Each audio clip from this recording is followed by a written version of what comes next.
Hey, there we go. Hey. Take two. That, hey, you are Hugh Shelton and Mark Matzenbacher. Hey, guess what? But, hi guys, I'm what's all going thanks. on? We have a lot of people on the live stream, don't we? Are we up to 5,000? We're just about at 5,000 people. Wow. Okay. Hi, guys. Welcome to the WildStar, the first official episode of the WildStar live stream. Some of you might have joined us last time for our little pilot episode where we kind of tested out all our cool stuff. But seems like everything worked pretty well for you and me, except for some of the nicknames that we made up for each other. Nicknames, But- limited cursing, which is good. That was true. We only slipped right at the very end. Yeah. I'm David Bass. I go by Scooter. I am the senior community manager for WildStar. And with me, I've got Stefan Frost, who is... The design producer here at Carbine Studios. We are the only people who work on WildStar. It's just the Period. two of us, actually. Little known fact. Make all the So we're things. here. We've got a pretty new set. Well, pretty. We've got a prettier new set. We got a little more space here to spread out. Sure. And we are here today to talk about the Warrior. Yeah, we are.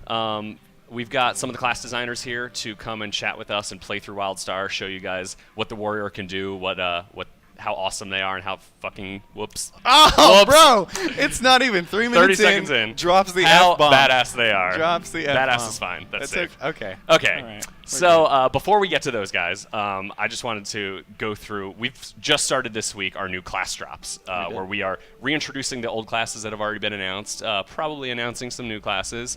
And so this week was the first of many. And so we have up on our website the Warrior class page thrown up there.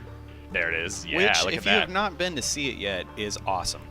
There is tons of information on here. I mean, what do we got on this thing? So we've got the new DevSpeak video, which we're going to show you here in a little bit if you haven't seen so far. We've got the information about the Warrior class, the weapon they use, which is this giant sword. They've got an arm cannon.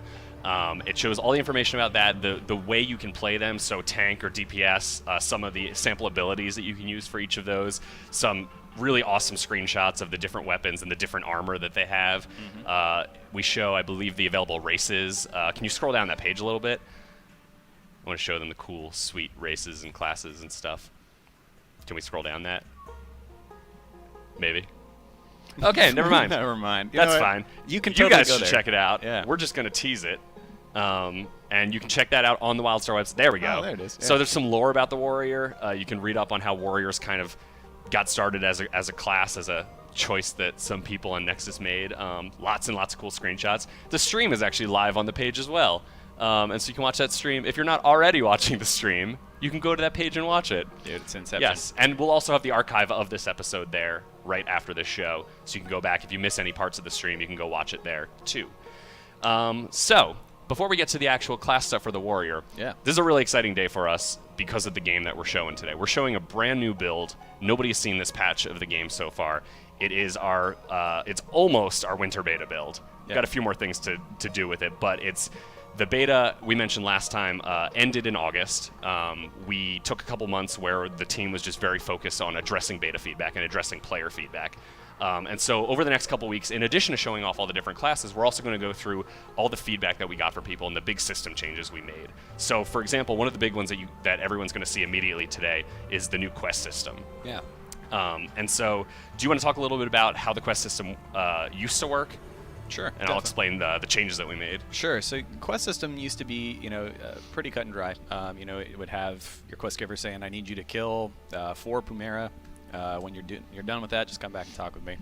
And we've updated that since then. Yeah. So a lot of the feedback we got in beta was very much like, yeah, this is a quest system. Sure. Kind of standard, nothing really exciting, and we really took that to heart. We really realized that there were other things we could do with the system to make it feel more like a modern MMO. So one of the things you'll see in this new build is that quests no longer say, kill 10 chompies or whatever it is. Sure. Instead, there's a progress bar and a percentage, and that quest percentage grows as you kill things. And what that allows us to do is let you choose kind of the difficulty you want for your quest. If you want to just kill 10 chompacabras, fine. You can kill a bunch of them, it'll grow that progress bar steadily, and you finish the quest. But if you want, you can go kill the massive, giant Dr. Chompy dude, and that quest bar will jump even further because you decided to kill something that was much more difficult. And so based on the difficulty you want, you'll be able to finish that quest faster or slower. And so that really makes it feel better. And then what that also lets us do open tagging, open mob tagging. Which is a big thing for us. Yeah. You know, we listen to a lot of people on beta forums via feedback that way. Just by tracking stuff in general, we were noticing that people were not big fans of the idea that if I tag something, nobody else can tag that mob. And so now, at the very least, if I am questing with somebody else, or if I'm not even in the same group, they can tag that creature as well for the kill count on the XP stuff, and it grows as well. And, yeah, and your quest progress will be based off your contribution to that kill. And so you can go help people in the open world, and both of you will get credit for it. Both of you will progress your quests. You'll both get experience. I think you even both get loot now. Although differing levels of loot depending on how you contributed to it. Yep. So that really just makes us feel much, much better, and it's a really much more enjoyable experience for everybody involved. Yeah. So yeah, we're going to show you that in the stream. We just wanted to get to that first because it's a little tough to explain in the moment. And we also have a couple cool new combat systems that we're going to show off, but I'll leave that for the class designers to do. And so, anything you want to say before I kick you out?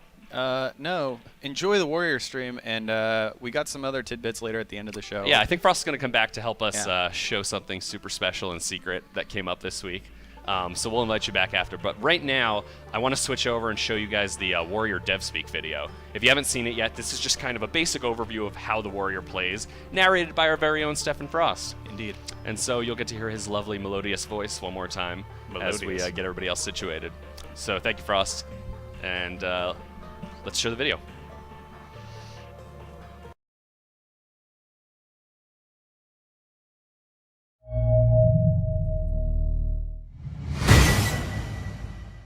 Welcome to WildStar. This is DevSpeak. Do not feed the disclaimer.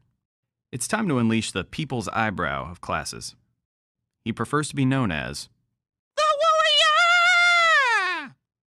Our goal with the Warrior was to make a close-range, brute force brawler that uses high-tech weaponry and atomic energy to close distances, generate threat, and bring the damages. He's kind of a nuclear-powered Swiss Army knife, attached to a pro wrestler. The Warrior comes fully loaded with a giant power sword, heavy armor, brute force, and a cannon on his arm. A giant arm cannon. So first things first, the Warrior has this power sword, and he uses it to smash through anything that gets in his way. Now the Warrior's arm cannon can do a little bit of everything. Shoot this fool. Grapple that guy.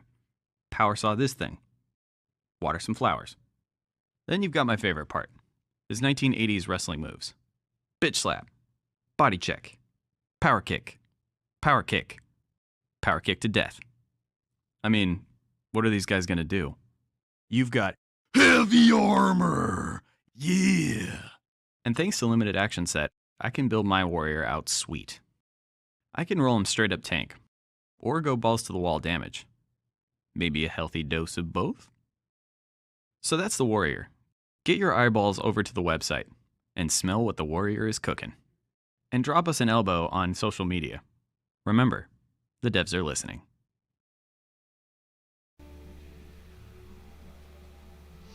And we're back. And Frost is gone and magically split into two people.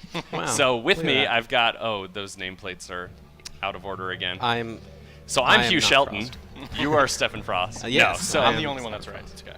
So I'm David Bass again. If you guys just joined us, we are showing off the Warrior in WildStar today. So with me, I've got Hugh Shelton, who is our class lead, and I've also got Mark Matzenbacher, who is the Warrior class designer. And so we're here. We're going to play through the Warrior today. We're going to show off the new WildStar combat system because there's been a lot of changes to it recently, and also just show off the Warrior and how cool they are because I think they're pretty awesome. They're yeah? pretty awesome. Yeah. So let's start off with just jumping over to the game and showing off something that we haven't shown before, a different race, well, not a different race, but we're showing off a female Granok in the game. I don't think anyone's actually seen this live in the game yet. I think, yeah, only in Mark trailers just right made this lovely, Maybe what's her name? now. Her name is Ruby. Name's Ruby, yes, which is totally appropriate for a Granok, right? So we've got a Ruby, the female Granok warrior, and I think she, what's her path? A soldier. Soldier, awesome. So Ruby likes long walks on the beach, but also killing lots of things and using crazy technology and weaponry. Gotta bring the damage. Yeah, of course. So, go ahead and pop the UI back Pop on. the UI on here. So, here's our new beta. Yay. At first glance, it doesn't look super different. But there's a couple things we're going to go through. So first, do you want to just try a basic attack so we can show our new telegraph system? Sure thing. For people who are joining us who have never seen WildStar before, just a quick explanation. All of our attacks, all of player attacks and creature attacks all have telegraphs. So you can see on the ground where that attack's going to land.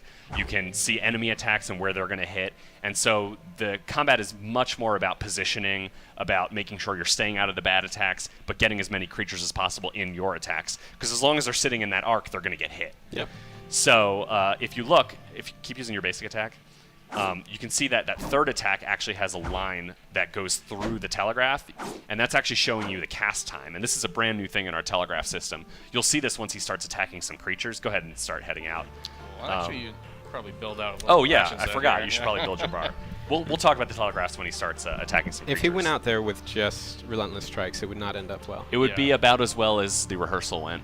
I mean, Yeah. I could probably do it, but But okay, He so couldn't do one of the other features of WildStar is that we have a limited action set, which is that top bar of abilities down at the bottom of the screen. You can slot 8 abilities, right? That's 8 right. abilities. You can slot 8 class abilities. Right. You also have 1 slot for your path ability, Yep. and then you can also equip a gadget item, which will add another ability to your bar. Yeah, we'll talk about gadgets in the future. But at the lower levels, you don't have all 8. You can see here, I still have 1 locked because I'm level 18 right now. But as you level up, you will get more slots until the max of 8. yeah, and so Mark's going to go build out his character. He's got a bunch of different categories to choose from. You're on the assault tab right now, which is basically your DPS, right? Yeah, so you have assault, support, and utility, and then path is over here for your path abilities. So as you can see here, I'm just going to add a couple abilities to my action set. And so this action set, you can build this anytime that you're out of combat, right? Yep. And you can change it around. Anytime you're out of combat, you're able to set it up. And so you can have as many different loadouts as you want just by swapping them around whenever you're not in the middle of a fight. We also have a loadout system planned where you'll be able to save these sort of a thing. And so you can just switch it all at once by clicking Yeah. one Yes. button or whatever. Yeah, that's going to be awesome. Which is helpful because if you can notice here, one of the things that we added this milestone for beta is the tiers. So you can improve the power of your abilities. As you see here, I'm adding tiers. If they will tier, there we go. If you'll notice too, there are 8 tiers. We have 3 minor tiers in between 2 major tiers. The minor tiers will basically just kind of improve the basic power of the ability. So like the damage or the healing. Right, or kind of whatever the ability is designed Right. to do, it'll increase that. And then you have 2 major tiers, which will add more powerful, kind of more unique bonuses.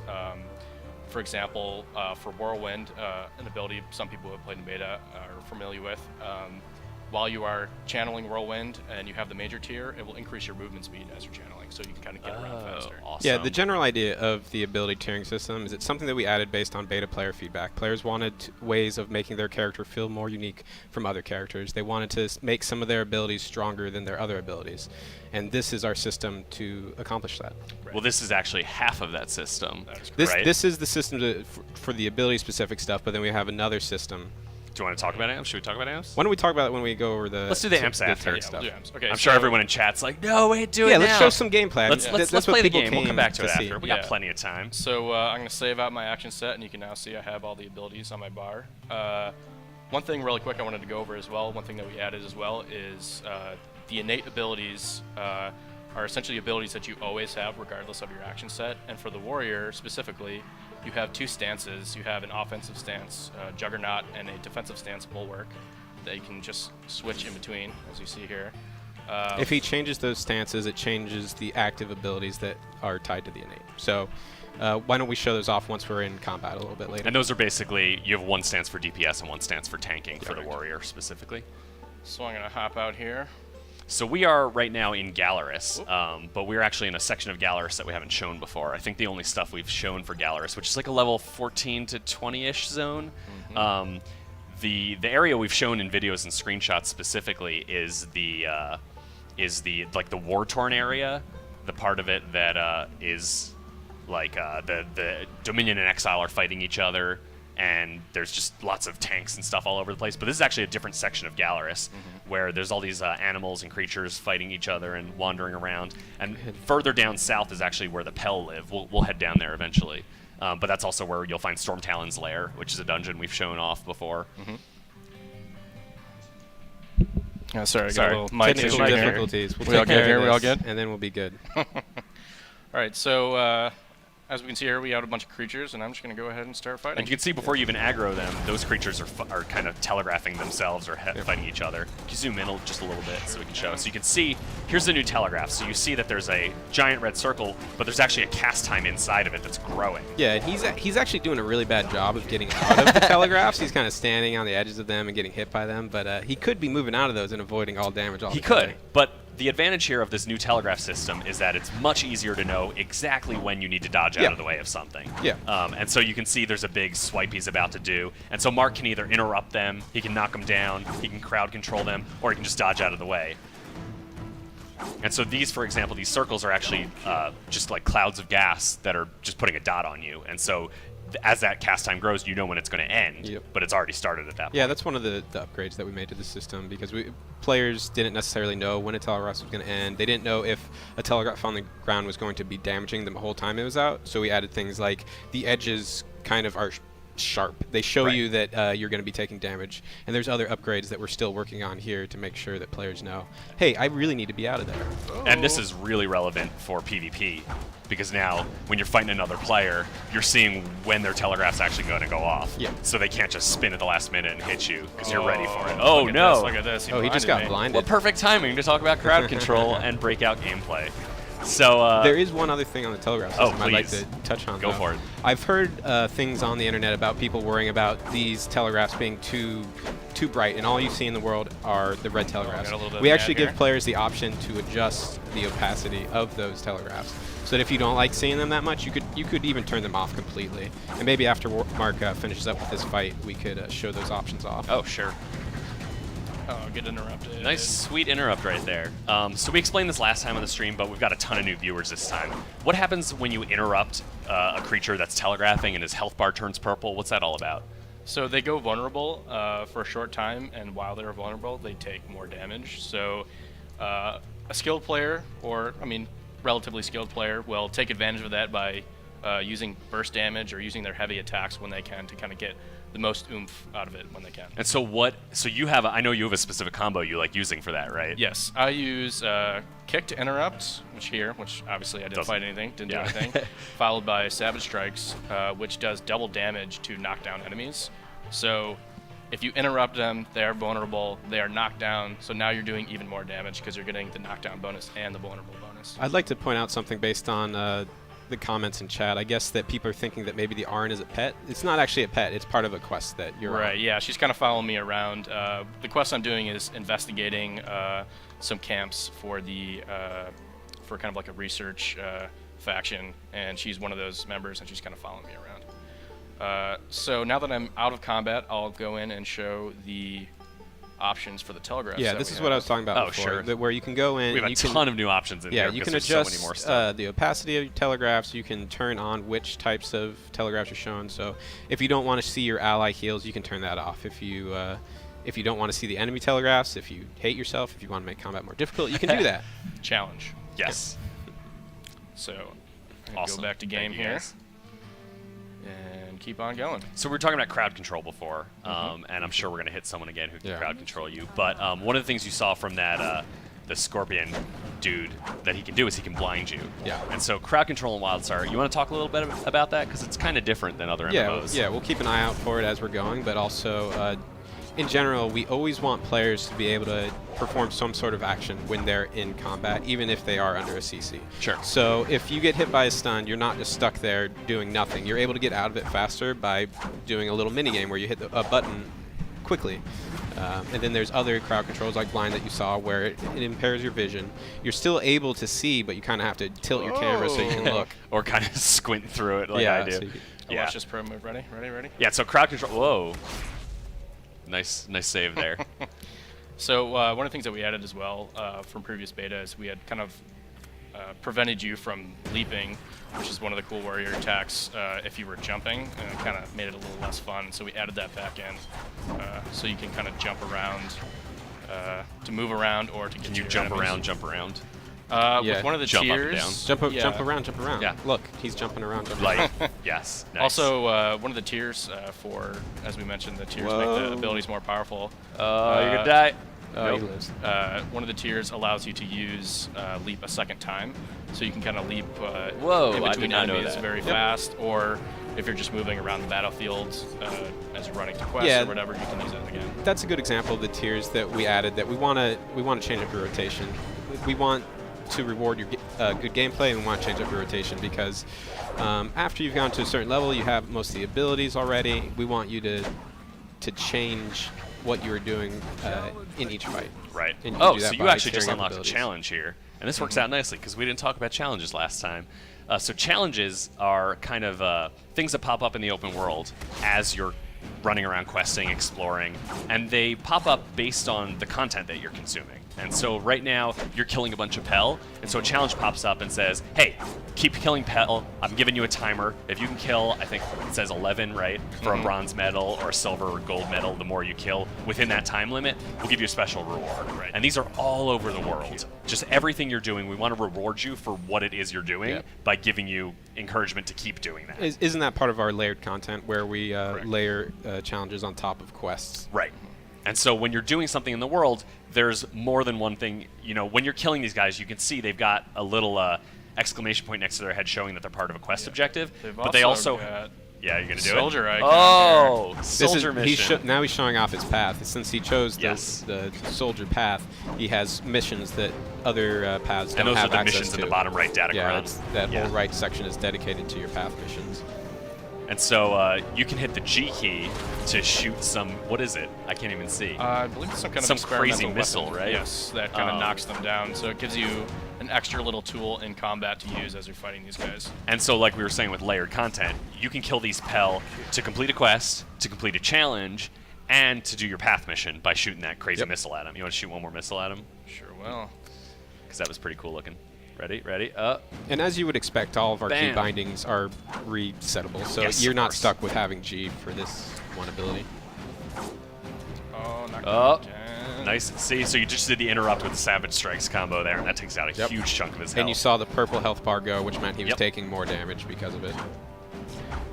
Awesome job. So I'm going to head towards a different area after this guy goes downtown. I am just being told that we just hit 10,000 people watching our stream. That's pretty Fantastic. decent. That's pretty solid. Mark So- gave me a good idea earlier. He's told me that we need to imagine them all in their In their bedrooms or at their computer in their underwear. Yeah. Okay. Yeah. I mean, let's be fair. The camera is shooting us from the waist up. We're not wearing pants either. Yeah, you never know. I mean, we were, you know. I'm just wearing, rolled I'm out wearing of bed. pants. I'm wearing. So Hugh just wants to cover his bases in case someone after the stream is like, really, you weren't wearing pants? I have a wife. So I'm heading over to a new area, and as I'm running over here, one thing you notice is our new sprint bar that we added in. Oh, Yep. right. Right in the middle Yeah, of the we've screen. always had a sprint bar to show you how much sprint you have, but before it was down on the bottom of the screen, and we have a lot going on down there already. Which actually, it's a good thing to point out. Our shield bar. You see our shields on top of Down our at health. the bottom, yeah. Yep. And Most every time- class has shields. Every right? class has access to shields. Certain classes have access to being able to restore shields, and we'll talk about that when we get to the tank side of the warrior Right. a little bit. But unlike regular health pools, shields start to regenerate after you haven't taken damage for a little bit of a time, and they regenerate a lot faster than your health. And so that means that while Mark's doing combat, if he's like about to die, if he can just dodge out of the way for a couple seconds, his shields will start recharging. His health won't, but his shields will like recharge up, and that'll give him a little extra time to try and get through that fight without dying. Yep. Yeah, it kind of Awesome. promotes fighting well so that you take the least amount of damage possible so that your health regens faster than your health, so you can kind of go between fights Right. faster.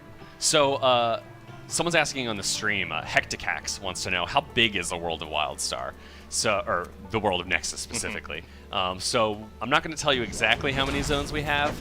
I'm not going to show you all of the stuff we have, but as soon as you get out of this combat, you want to pop up your map, and we can show you maybe the size of Gallerus. All of our zones, once you get past those starting couple zones, are very big. Yeah, they're large. And they're large, and we do stuff like you're seeing here in Gallerus, where there's a bunch of very distinct areas that have very different looks and feels. And so the war-torn area we've talked about with Gallerus is kind of in the top left-ish area, Yep. where we are is the bottom middle, and there's a whole section to the right, Yeah, too. you can kind of see the area we've walked around in the Yeah. past 20 minutes. And so this is just one zone right here, which is massive. You want to zoom in just to show where we are?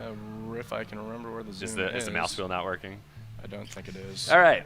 So we won't zoom in, but there's a zoom in the top right. And That's why I wore my glasses, so Yeah, I could so see this. we're not going to zoom out anymore, but Oh, yeah, sorry. there we go. So we're just in that tiny area. We didn't even explore all of that. It kind of popped in some of it from before. But do you want to zoom out just 2 steps so we can show this continent? So this is a continent. We've talked about all these zones more. Some of them we've talked about before, but this is one continent. We've got 2 main continents. We've got a third one. We've got some off-world locations that people will go to, like asteroids and Those moons. are some of my favorite locations. Those are definitely some of the awesome ones, and we'll be showing those in future streams. I don't want to spoil anything too soon. So the world is pretty big. Go ahead and Let's pop this out. close that out. Maybe it would be good to talk about the changes that we had been making to the warrior during our beta dark period. Right. The changes to the warrior, yes. So why don't you tell me? So we've shown the warrior previously at shows and stuff. The old system was kinetic cells, right? Yeah. Which were those 3 little red circles that you saw right above the warrior's health bar. There were the kinetic cells and there was kinetic energy, and we took away the kinetic cells, but we kept the kinetic energy. So why'd you guys make that change? We changed it because we wanted the warrior to be more of somebody who goes into the fight and they kind of just get in there and you want to keep going. You don't want to use up all your resource and slow down your momentum. You want to keep your momentum and be using your ability. It reward you for using your abilities constantly, basically. And so you want to go pull something so we can show it working? Yeah. So if you look down at the bottom, right above the health bar, his kinetic energy is going to grow as he uses his basic attacks. So you his can see that kinetic- little red bar. His kinetic energy is going to grow. None of his attacks actually remove any of that ability, but some of his attacks require a certain amount of kinetic energy to be used. And as he's using those attacks, his kinetic energy is draining. So he's constantly able to use those attacks and then use his other attacks that generate to stay in the fight and build up momentum. And the higher kinetic energy he has, the more effective he's going to be at fighting. Awesome. The more damage he's going to do. Yeah, That sort of thing. and then the innate for the DPS for the stance you're in right now actually freezes it, right? Like it stops it from decaying. Right. And so it's called the stance is Juggernaut, and when you activate it, it triggers Overdrive, which resets a lot of your cooldowns, and then essentially allows you to use all of your abilities that require kinetic energy for free as you're doing it for a short amount of time. Also increases your damage a little bit. awesome. Question on the stream, since we're talking about telegraphs. Suxi asks, as a colorblind player, can you change the color of your telegraphs? We do have that system in. We're working on it. We also have colorblind options so that we actually have a chart where we look at the different types of colorblind that people can be, and we try to have options for those major groups. Yeah, none of that stuff's in this build right now, so I Right, can't show it to you. yeah, that's but one of the things that you guys have been doing a lot of research and That's investigation. something that into our combat lead, Chris Lynch, has been working on. Yeah, heavily. it's very important to us to make sure. And I also I want to make a shout out to Tim Hume, because he is the engineer working on the telegraph system, and he's been doing a ton of awesome stuff over the past. Do you think he's watching right now? I think he is. I think He better he's be. watching. He He may might be be taking here a working. well-deserved break. He might actually be here working, I think. I actually wanted to ask. Oh, the question disappeared. I was going to answer the question about incentive to group. Right. So there was a question on the stream about incentive to group, and people want to know, like, with the new quest system, with open tagging, why would I go group up if soloing is just as effective if I can go help out? And the answer to that is a system we haven't talked about yet, and we're not going to go into a ton of detail today about, but we are making sure that there is a huge incentive to group through the renown system, which is, just to give a basic overview, it's a currency that you earn by playing content in groups. And that lets you buy special things through renown currency. A lot of housing stuff is tied to it. A lot of other systems are tied to the renown. And so you'll definitely want to group up with people if possible, because you'll be getting that extra currency that you wouldn't be able to get just by soloing or helping someone else out. And when you group up, there are certain areas in the game that scale up to be more difficult based on the number of players that you have. Like the soldier holdouts that we haven't showed off yet. But Yeah, public events, and even just kind of like group-oriented kind of bosses, mini bosses that are out in the world that are, an experienced or gear player would have, a challenge, whereas a normal player would have a much tougher time. And so grouping up for that allows you to do that. And one of the things, when I was in beta playing the game, I grouped up with my wife and I grouped up with my brother. And yeah, there were 3 of us, so that we were able to get through things pretty easily, but you're also able to pull a lot more mobs at once. Yeah, it's like killing one thing obviously is much easier when you have 3 people, but instead of pulling one thing, you pull 10 things and take them all down, and it feels much better. Yeah. Chiba wants to know in chat, Chiba's asking, because it's easier to dodge in combat, does that mean that enemies end up hitting harder? This is something that we're going to be tuning as long as we're working on the game. But yes, we want the damage that you take to be significant if you're able Right. to dodge out of that telegraph. And we actually have been making some adjustments to that. I remember back in the old beta, back in August, telegraphs were just not very punishing. They were very easy, and you could just kind of stand through them, and it wasn't a big deal. And the recent changes I saw we made to this stuff makes it a little more punishing. Yeah. Chris Lynch will be able to talk about all the creature combat Yep. to a much greater extent than I'm able Yeah, to. he'll be on one of the next upcoming streams for one of the other classes. Did you just miss that leap? No, I got him. Did you get him?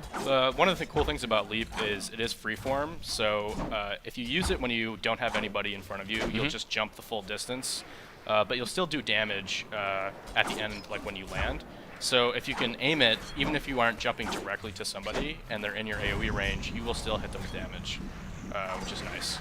Oh. Getting chucked. Just got knocked up again. Wait.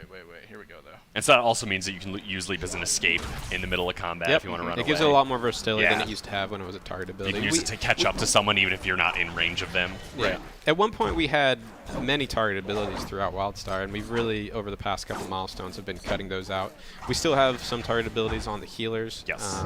to make it easy to heal in rage and dungeon situations where it's necessary to have that sort of control. Right. So I think we have just a couple minutes left before we're going to switch over. We're going to show the Dominion side in a minute, but keep pulling a couple more Yeah, things. I'd like to mention a few things that we changed to the war Sure. besides the resource. We also updated a lot of the abilities. We changed the global cooldowns. This is the Yes. amount of time that you have to wait before you can use another ability after using a You can previous see ability. when Mark uses an ability down the bottom, most of the abilities all have Yeah. that scroll bar, that's scrolling You upwards. see that on all those Yeah. abilities down at the bottom. But you also see that some of them are actually off of that, so Yep. he could leap during that global cooldown. That's one of the types of changes that we made. We made some of the abilities so that they're off GCD so that the combat in general is more fluid, there's a better rhythm to it, and using the variety of abilities that you have a different cadence than you would previously. Yeah, it definitely feels a lot better because you can be much more reactive to what's going on around you. Yeah, we also improved the pattern on abilities themselves specifically. For example, Power Strike here is one of the first abilities that you get. Requires kinetic energy. The more you use it in kind of rapid succession, the faster it becomes. The global cooldown gets released, so you can kind of start kind of on this like slow hit, and then if you keep using, you'll start rapidly smashing your enemies. I did not know that. Yeah. I know people probably think that I'm actually faking my surprise a lot of the time, but this is a brand new build that I haven't seen yet, and so I'm learning a lot today right on the stream, some, live with the rest of the people who are watching. And the philosophy behind that type of ability is that it's one of the main. It's supposed to define your playstyle in a way. That's the one that requires kinetic energy. So you're going to be using that ability to do the most punishing damage more frequently than any of your other abilities. Whereas the other things that you have on your bar are there to generate energy, or they're there to debuff the enemies or CC the enemies. But this is the ability that's going to define your playstyle. And the counter to that, Mark actually has on his bar also is Whirlwind, which we've shown off a little bit. Which it's an ability that you can just use, and then as long as you have it up, it's going. So it's that sort of rhythm of, do I take Power Strike where I tap quicker and quicker, or do I use Whirlwind where it's kind of a longer channel? Yeah, it's a channel, leaves you a little bit vulnerable to getting interrupted, but can be a little bit easier to hit. So you kind of have to make that choice as you're building out your character. Do we want to, if you guys off camera can queue up a couple questions, then we'll start answering questions while we switch over. So we'll just we're going to switch over to a different section of the game in a sec, but I want to wait till we get a couple questions stored up, and then we can answer those while we switch. If you notice here, one thing that's kind of cool is I've kind of come over to this area where there's kind of this Elden architecture and also pirates here. I don't think I ever. Oh, I know where we are. Yeah. I got lost for a second in my head. Yeah, I've seen some comments on the internet that say that we aren't actually that sci-fi. There are actually a lot of very heavily sci-fi areas when you start the game, and some of the things that are off-world that we talked about earlier. Yeah, correct me if I'm wrong. I think that's one of the things that we added in this beta was our 1 to 3 experience that we previously did not have as we were working on it. So new players will be able to see that as well. Yeah, we're going to show that in a very future heavily stream. sci-fi. It's tough to show off class combat in that because it's obviously a tutorial area, so you don't have a lot of abilities. You don't even start with a weapon. You have to go earn that weapon through a couple quests. It's a very cinematic experience. It's definitely a very heavily storytelling area. Really cool. You start on the ARC ships, and so you get to start on the Dominion or Exile ARC ship as you're just arriving at Nexus, and so it's a really exciting introduction to WildStar, and we're going to talk about that in the future. All right, so let's go ahead and switch over to the camera view. get off the game, and then we're going to swap. Go ahead and swap over to the character. I'm going to start asking you guys questions while we're switching over. So first, Victoria Rachel wants to know, is there a way to save your favorite action sets? We talked about this a little earlier. In this round of closed beta, no. Right. But in the future, yes, absolutely. Yes. We'll let you save your action set. We'll let you save your amps, which we'll talk about later. We'll let you save the ability tier points. Right. Awesome. And we might even let you save your gear. Yeah, So I know we've been talking about the gear stuff too, so that way you can switch between tank and DPS really easily. Right, and those things you'll be able to switch in and out of, whenever you're out of combat. yeah, it's not something that you're going to be able to do while you're in combat. It's something that you're able to do when you're out. Right. Barden Fire wants to know a very serious question. Can the Granok have balls of steel? I think that's more of a question if the player has them themselves, less than the character. I mean, maybe that's. You know what? Players come to our game to be what they want to be. That's and right. if you want to be a Granok with balls of steel, you can be a Granok with balls of steel. Is But that, we won't show is that them an off. option in character customization? No, I don't think it is. I don't. I, I would don't want hope to not. promise that. We'll look into it. We'll debate. And then I want to answer. So we already answered the question about bar swapping. I will say, even though we're looking into building loadouts and letting you swap all that stuff, anyone can build an add-on that can do that. We already have some players in beta who helped build some of those add-ons that, because we have full UI customization, a full add-on. Do you want to bring up the add-on menu real quick to show them something really sweet? I know we showed this last time, but I get really excited I'll make a about small it. note on the ability to make mods that let you switch out your loadouts. We're going to make sure that there are securities set in place so that you can't switch out your loadout while you are in combat. Yeah, so go ahead and close that. But basically, what you just saw there were all the add-ons that we have, and all of our UI are actually add-ons in the game. Yeah. We code, all of our code It's is open pretty source for the incredible. UI. It's insane, the level of openness that our client and UI team have We for use the things UI. like threat meters and DPS meters that the community has already built. Yeah, I know Players in our Chris, the combat lead, is using one of the damage meters that the community built, and he actually went back to that player and was like, "Hey, can you just add a couple extra features? That'd be really helpful." It's nice mate." because our game is so feature-rich that our UI team is slammed all the time, having to create new UIs. So having shout out to help Matt from Krause them. for yeah, Yeah, absolutely. Matt stays here and works insane hours to try and get everything in there that we want. But I don't know if anyone can hear Frost off camera just yelling someone's name whenever we call shout out. So Petal Chuli, before we jump into this new character, Petal Chuli wants to know, are there free respecs anytime out of combat? It depends on what it is that you want to respec.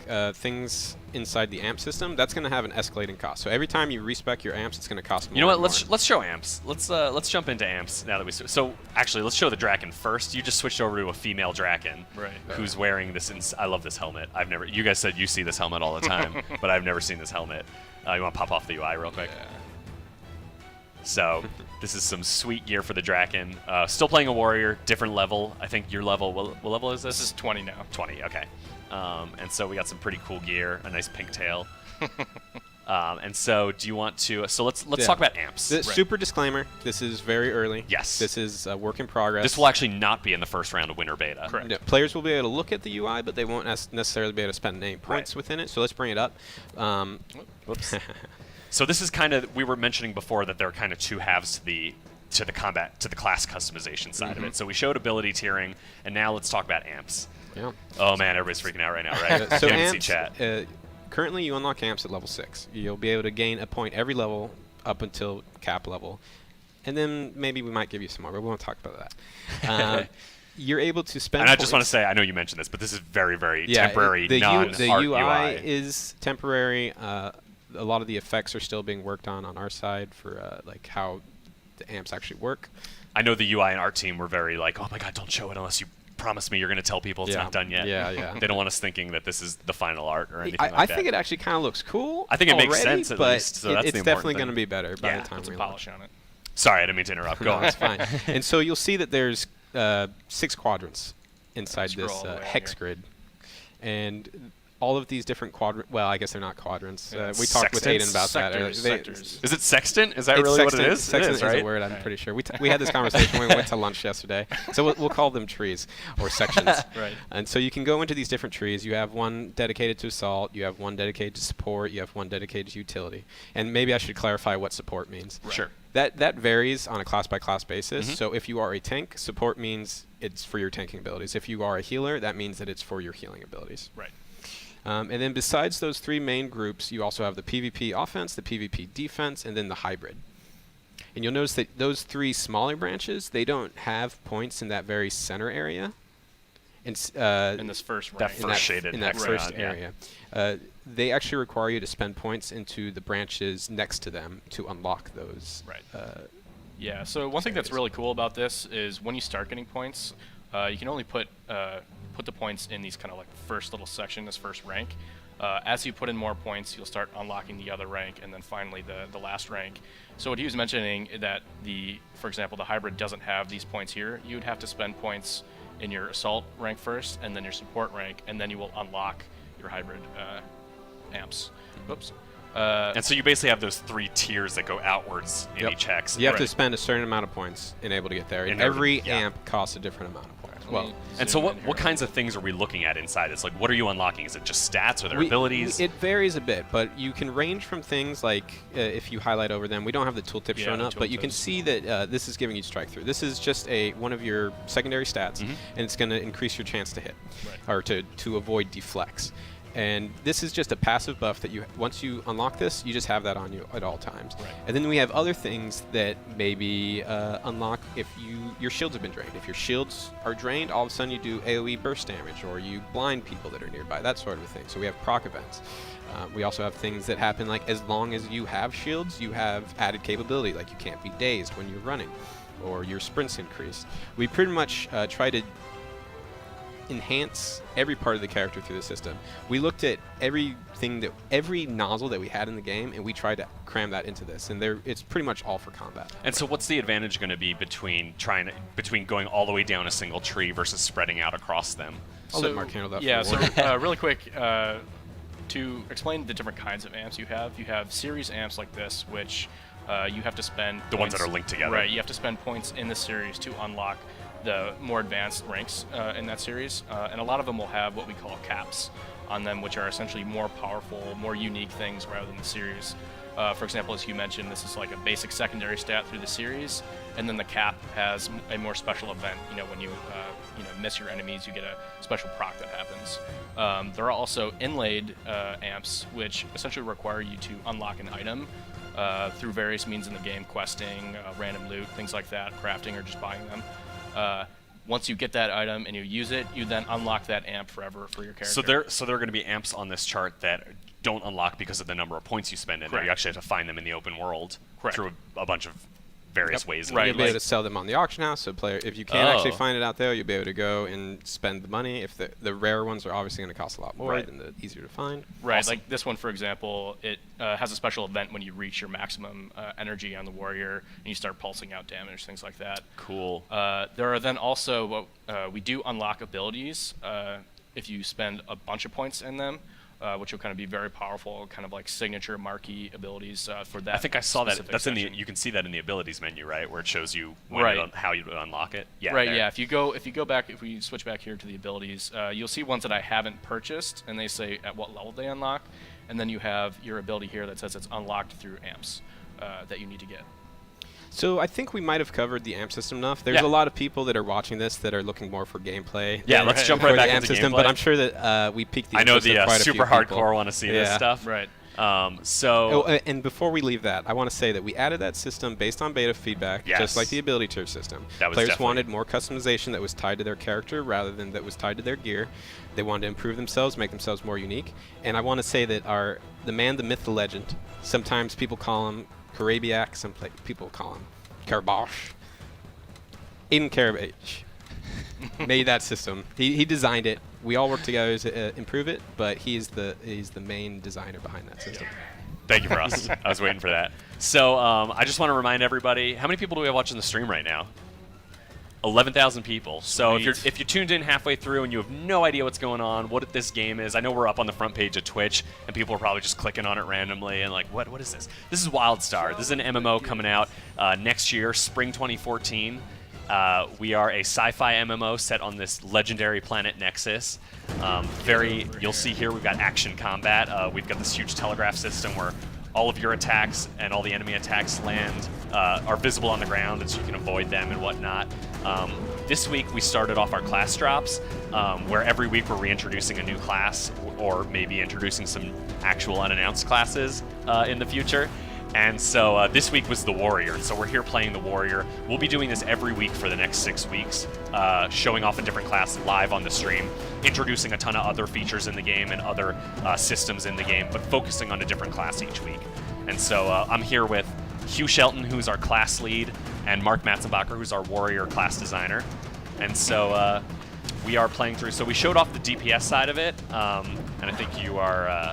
You're playing as a tank now, or are you still I'm now DPS? playing as the tank side. So you're going to notice that he's going to take him a lot more time to kill mobs because his damage output's going to be quite a bit lower, but his defenses are increased a lot. So he's able to take on these 2 big guys, no problem, really. Yeah, I'm taking pretty much no damage. So what's this attack that's actually attached to the enemy that you're doing? So this is a pretty cool attack for the Warrior. It's called Polarity Field. It's an arm cannon shot, so you can do it at ranged. I'll hover over the telegraph here. You can see the range of it. It hits a single enemy, and when I hit them, it creates a kind of damaging field around them. So you want to shoot it at an enemy and then kind of drag them into their buddies so that they are then dealing damage kind of to themselves. Awesome.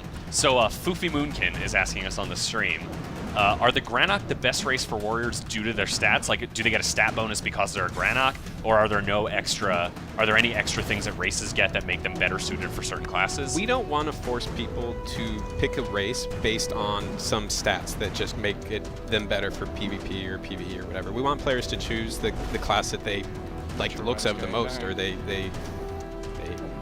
just like the most. We don't want to tie that to combat. So no, Sure. Any warrior can be just as good as any other warrior based on your race. Right, Awesome. in all specs.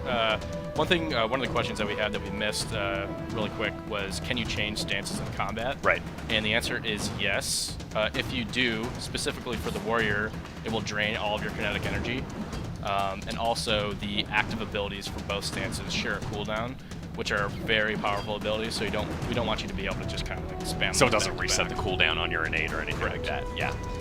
And actually, Gunna91 wants to know, do Warriors have a healing ability? They do have healing abilities. It actually kills their shields rather than their health pool, Right. but they have a couple of abilities that heal their shields. And so they have a lot of survival abilities. Yeah, I'll let this guy damage him really quick. I actually have it on my bar here. It's called Emergency Reserves.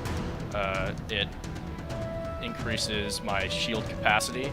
As you see here, my shields are empty now. If I use it, my shields come Nice. back up. Yes. And you also get some interrupt armor there, too, Right, right? I get some protection from CC. So that means they can't stun you or knock you down before they actually do Correct. it once and knock that interrupt armor And you off notice you. it's a kind of a small heal at this point, but if you tier that ability up, it'll heal a lot more through the ability tiering system. DDD Juice wants to know, are there any abilities that prevent shields from regenerating or like slow down your regeneration in PvP? There's actually an effect that we call overload that you can do to shields that will prevent them from functioning at all for a certain amount of time. So if you see a warrior with full shields, you use this on them and try to finish them off, that sort of thing. And so it prevents it from It prevents growing it from back. blocking anything. Awesome. And I know some people are still a little confused about shields. And just to clarify, shields are something that every class has. Yeah, it's correct. a gear slot. It's like if a force field. You want to pop up your panel, your character panel. It's actually a gear slot that you'll get as quest rewards. You'll get as you play through the game, and that adds to your shields versus other gear, which might add to and contribute to your health.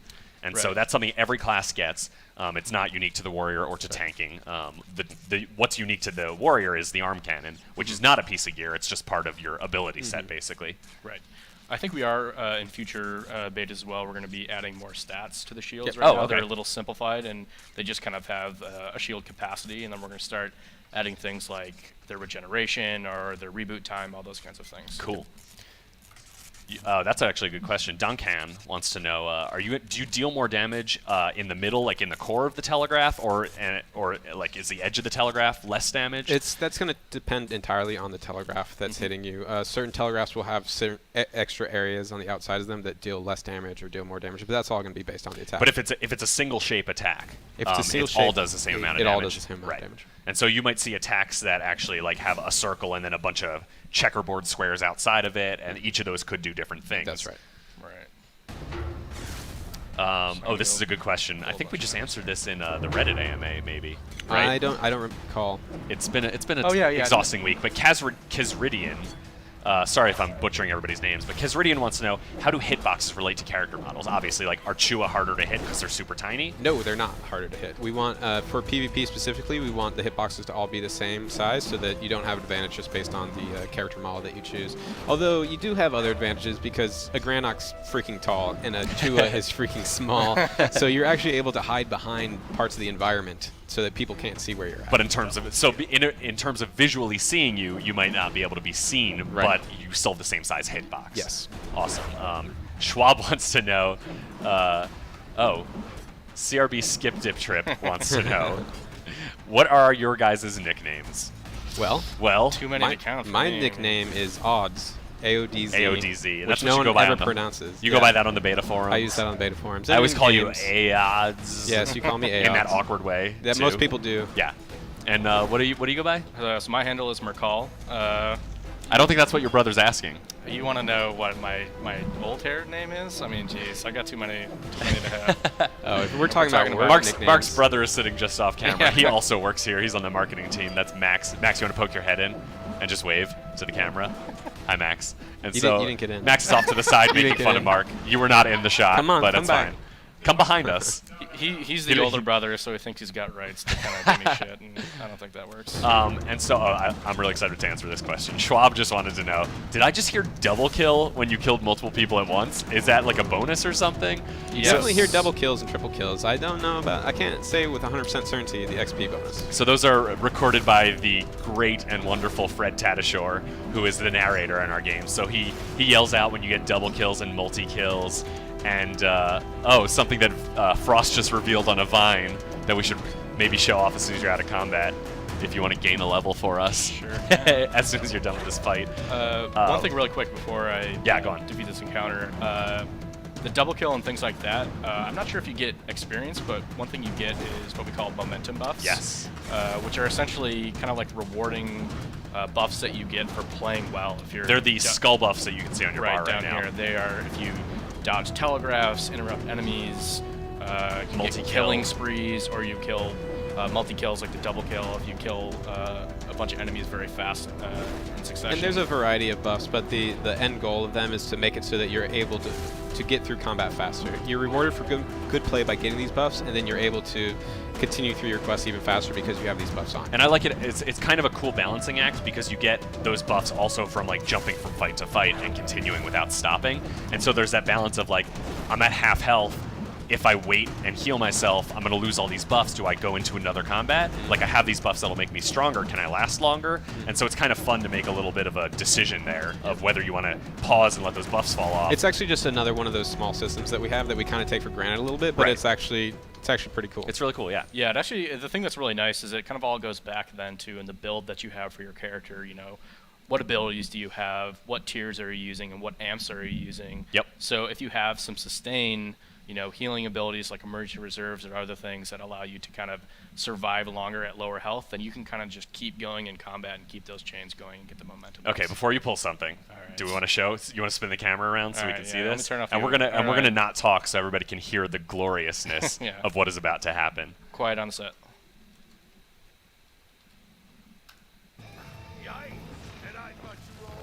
What just happened? So, did they hear the VO there too? The voiceover? Yeah. So, first of all, pop that up real quick because we talked about this on the website, but we actually have a new feature where every time you level, it'll actually show you what you just unlocked. So that's Right. pretty cool because kind of you know exactly what abilities you can get. You know, it's a reminder of like, oh, I got to go put something new in my amps. I can now do a new ability tier. I can now go buy this ability at the vendor or whatever. So that's a really cool feature. But going back to the awesomeness of leveling up and the over-the-topness, we were just talking about Fred Tatasciore, our narrator. He was in the recording booth a couple weeks ago and recorded us 50 lines for leveling up. I don't know if I should say this or not, but You probably shouldn't. all right, maybe I won't. What is it? I think they let one of the curse words go through, They didn't bleep it out properly, and so they had to send an email out to the team apologizing. It was one of my favorite emails. So we had Fred record 50 unique lines. So every time you level, he will say something different, which is just, and every line is amazing. That was written by Chad and the narrative team, Right. and they are just so awesome and hilarious. And some of them, yeah, he curses, and we were going to bleep it out because it's funny when you bleep something. And we accidentally let one slip through, and so Charlie, our audio director, had to send an email to the studio apologizing if anyone was offended by, I think it was like level 17. He was like, "Don't use level 17. We have to fix that one." I think Mark was Are offended. you going to have to apologize for your little F-bomb to the company? No. This is my stream. You are the I'm going to send an email to the studio saying, "I'm sorry I let you all down. It was Frost's fault." I think we should try to rapid fire some questions. Yeah, Right. so you can go ahead and keep playing, Mark. We're in a really cool OSIN area, and we're just going to start rapid firing some questions from chat, because I know our team in chat has been throwing more and more, and we've just been ignoring them because we're having such a good time up here. So, Smiley Hat wants to know, do you have something in place so that combat roles that deal less damage, like a tank or healer, can still get as much credit for their kill? I didn't work on this system directly, so Sure. I can't say with 100% certainty, but I'm sure that that's something that we'll look at to make sure that players of all roles are rewarded.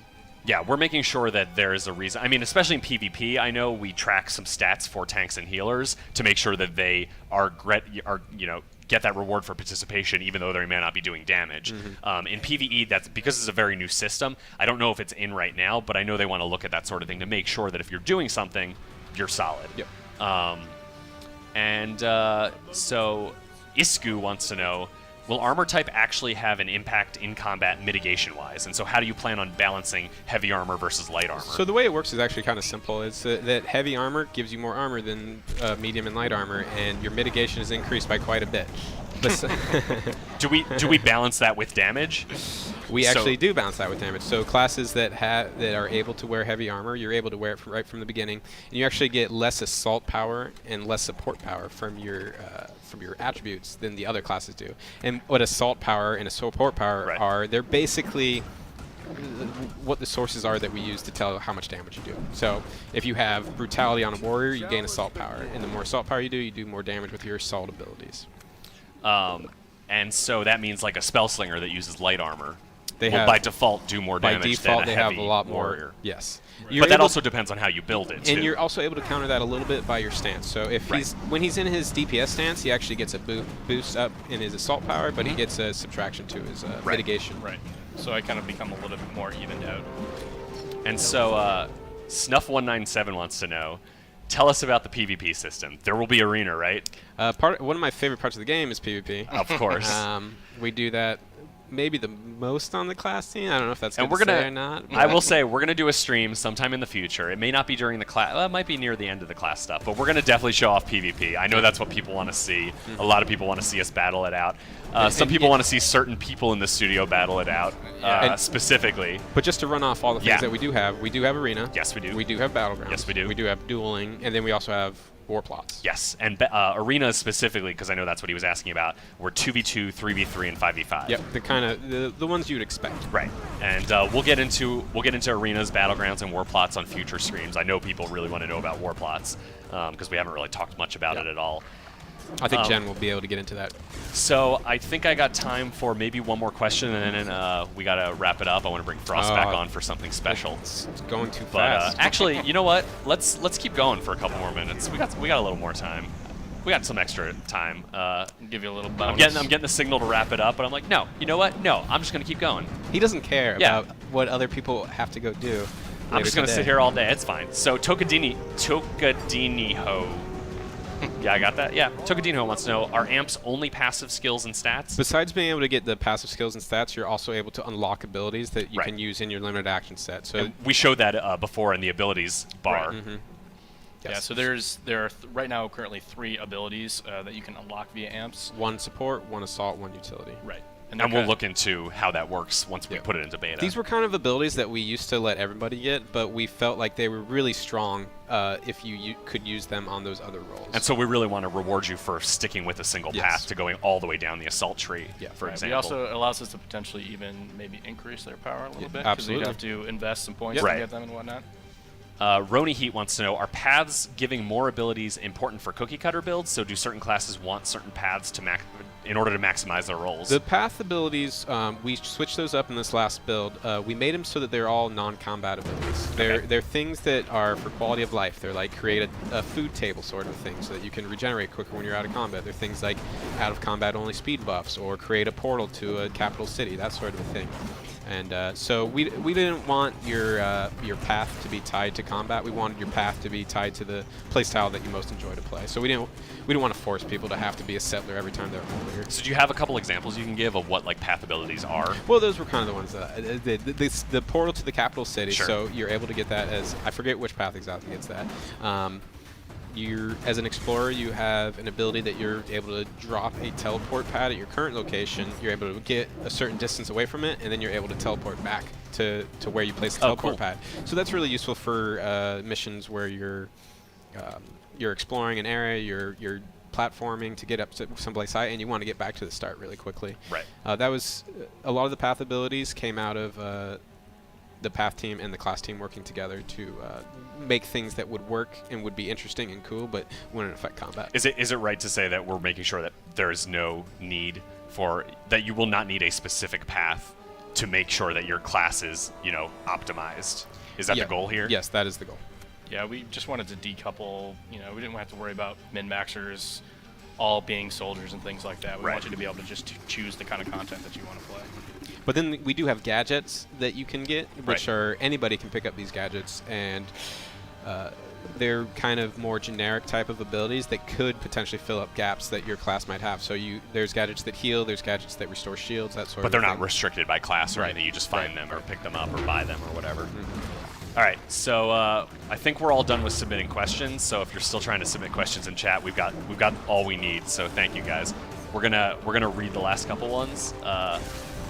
What do we got? So Talkson wants to know, what do warriors have to prevent themselves from being kited by ranged classes like a spellslinger? Right, so there are a bunch of gap closing abilities. You do have to access some kind of generic CCs like snares and whatnot, but two abilities that I use specifically are Plasma Whip, which I have actually equipped right now, which pulls enemies to me. One of the tiers that you unlock is that it will also snare enemies. And I'm taking on way too many enemies here. Pop my innate. You can do it. Don't die on stream. So you popped your innate. You can see his kinetic energy is not decaying right now, and your shield's just regen to full. Well, yeah, I'm immune to damage there. Yeah. So tanks are wow. That was pretty impressive. I want to say during rehearsal, Mark died like 4 or 5 times. He's been practicing, but he actually wanted to make sure that this looked good. Hey man, look at all that loot you just sucked in. That was amazing. Besides being able to pull enemies, you have an ability called Unstoppable Force, which stops you from being CC'd for a short duration of time. You have ranged attacks thanks to your arm cannon that you can actually hit enemies when they are far away from you. So you have a lot of tools. My favorite crowd control. And you guys want to explain Tether a little bit? Yeah, so Tether I don't have at the moment because I'm not high enough level, but it's a arm cannon shot that hits a single enemy. It's kind of like about this range-ish. You hit an enemy and they get tethered to wherever they are standing, so they won't be able to move away from it. More than 10 meters away from where they are tethered. But they can destroy the tether if they are quick enough to react, and then they can get away. So it's so funny to watch every time. Yeah. I laugh watching people trying to get away from the tether, and they just can't. There is open world PvP. The people apparently want to know, and I'm sorry for cutting you off. No, it's fine. No, it was really rude of me. We're watching this document here that people are throwing questions at us on, and we told them only emergencies should be highlighted in red, and open world PvP is highlighted in red. I mean, there is open world PvP. It depends on what type of server you're on, like you would expect. Like you can pick a PvP server, and if you go into an area that's contested, you'll be able to fight the other faction. That being said, I know Jen, our PvP lead, wants everybody to know that objective-based open-world PvP is not a focus for launch. We do have the standard rule sets for, outside in the open world. You can flag yourself. If you're on a PvP server, you're always flagged. You can go into the other faction's town and go kill all the NPCs if you want. There's going to be a lot of guards there. It's not going to be easy. But it's definitely something that I know PvP players like. And it's not something that we're against necessarily, of course, but it's something that we want to get right, and we want to have time to get it right. And one of the things I know Jen has said she wants to look out for is once the game launches, she wants to see where people are naturally gravitating and be able to build stuff to support it, whatever gameplay that's emerging from. Yeah, we don't really want to have a huge PvP area in the zone that people aren't spending their time in. All right, so I think this will be our last question before we swap over. But Galariel wants to know. Sounds elvish. Yeah, almost. Unless I'm pronouncing it totally wrong. Aren't you afraid that endgame's going to be too easy with telegraphs, or that we're going to need to do some crazy dodging all the time? I don't think he has any idea what type of telegraphs are in store literally for going to him. say the exact same thing. Yeah. There is craziness that you're going to see at endgame. There's things that you can avoid, things that if you avoid, you may be putting yourself in more danger. Things like as a tank, you kind of have to make the choice: do I want to avoid, or do I want to sit there and eat the damage so that the boss isn't moving around and attacking my allies? All those kinds of things. And we might need to point out that not necessarily 100% of damage is dealt through telegraphs, Right. but most damage is dealt through telegraphs. And I think, I'm not going to spoil anything, but I have seen a couple of the raid bosses that we are working on, and trust me, they are way more complex than this. Yeah. In terms of, like, it's not just a circle on the ground, stay out of We have it. some people in our beta that are some pretty, well... We're going to in the Okay, future. okay. But we're going to be doing raid testing in the future, and it's super awesome. It is. I wasn't sure what to expect. I had the same question that you had originally, which was like, oh, it's just going to be a bunch of red circles on the ground. But it is very awesome. It is super cool, and I am not going to talk about it today. I mean, maybe checkerboard, that's all I'm saying. There's one quick one. I know we said one more. Go for it. But is the warrior the main tank? That's really going to depend on a lot of factors. All the classes that can be tanks should be able to be a main tank, but that's going to depend on the healer that you have. It's going to depend on the gear that you have. It depends on the skill of the tank. Because the warrior is based a lot around mitigation and being able to heal their own shields, whereas the stalker is able to deflect a lot of attacks. They have a lot of abilities that can get them out of telegraphs, that increase their dodge amount so that they can dodge more frequently. So, yeah. There is also, I mean, the beauty with the action set and the amps and the tiers and all that thing is that you can kind of create some more niche builds. For example, just get this guy dead here. If we go back to the amp really quick, there's this kind of hybrid section, which is very specifically designed around being an off tank, or somebody who's kind of switching between, you know, offensive stance and defensive stance depending on what their group needs. If you need to throw out a taunt to do a tank swap or anything like that. So there are some very niche builds that you can build that are more focused on that kind of thing. So you're not only the main tank or you're only DPS. Right, and obviously all this stuff is going to need to be balanced really well once we put it into beta and get some feedback on those systems. Correct. So one last thing I wanted to point out before I have you guys swap out is our character name here. I don't know if anybody can see it because we're blocking. No, they can see it in the UI. If you look in the bottom left corner, you can see the character name we have and here. Also pop open. Just wanted to give a shout out to Joe Fi. I don't know if he's watching right now, but Joe Fi was the first confirmed person we had who solved the puzzle we had this week. Yeah. And so, thanks Frost for the shout out.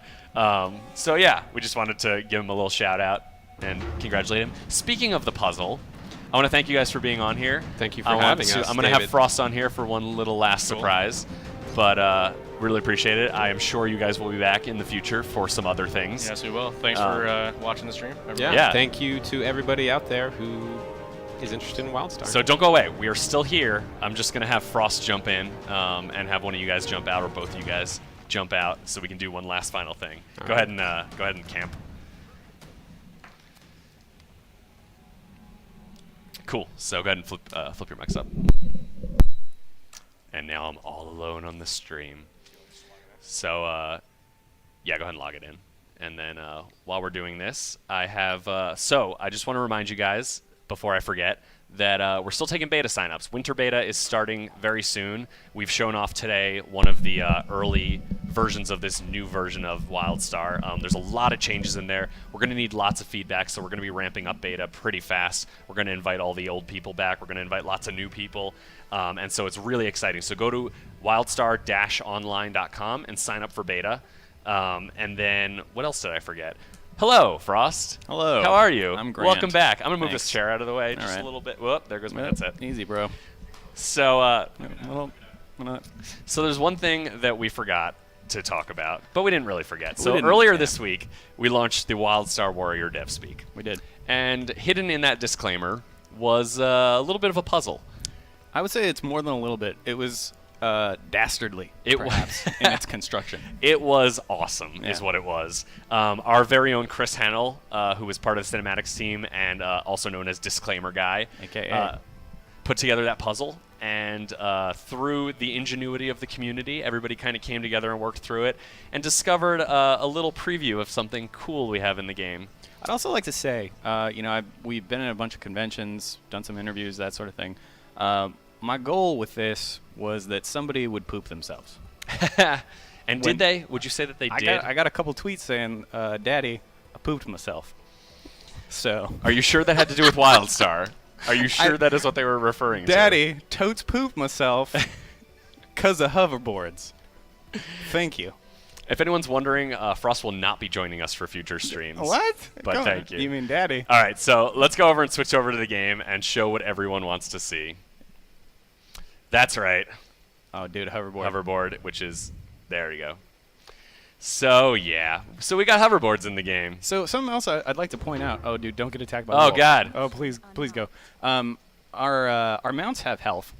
They do, yes. Yeah, so Can if I you see get that if I attacked, put the UI back on? Yeah, there it is. so if you get attacked, that health will start to deteriorate, and when it's done, obviously it'll disappear. So that's something that's kind of cool. Also, our hoverboards work on water, bro. Yeah, where's the water? It's over here. It's over there. So We've I've got a little nice pond. speed boost here. You can see that little flames coming you can out. Shift sprint and And I run can around it. also jump and also grab the board. double jump. What up? There we Yeah. go. Up, right here. Over Look at that. water. Look at that. Dude, you know what I'm saying? Look, I'm moving. I'm not actually stuck there. Yeah, that's right. Upgraded the hoverboard, What bro. up? This is the year. This is not 2015. No, this is your awesome.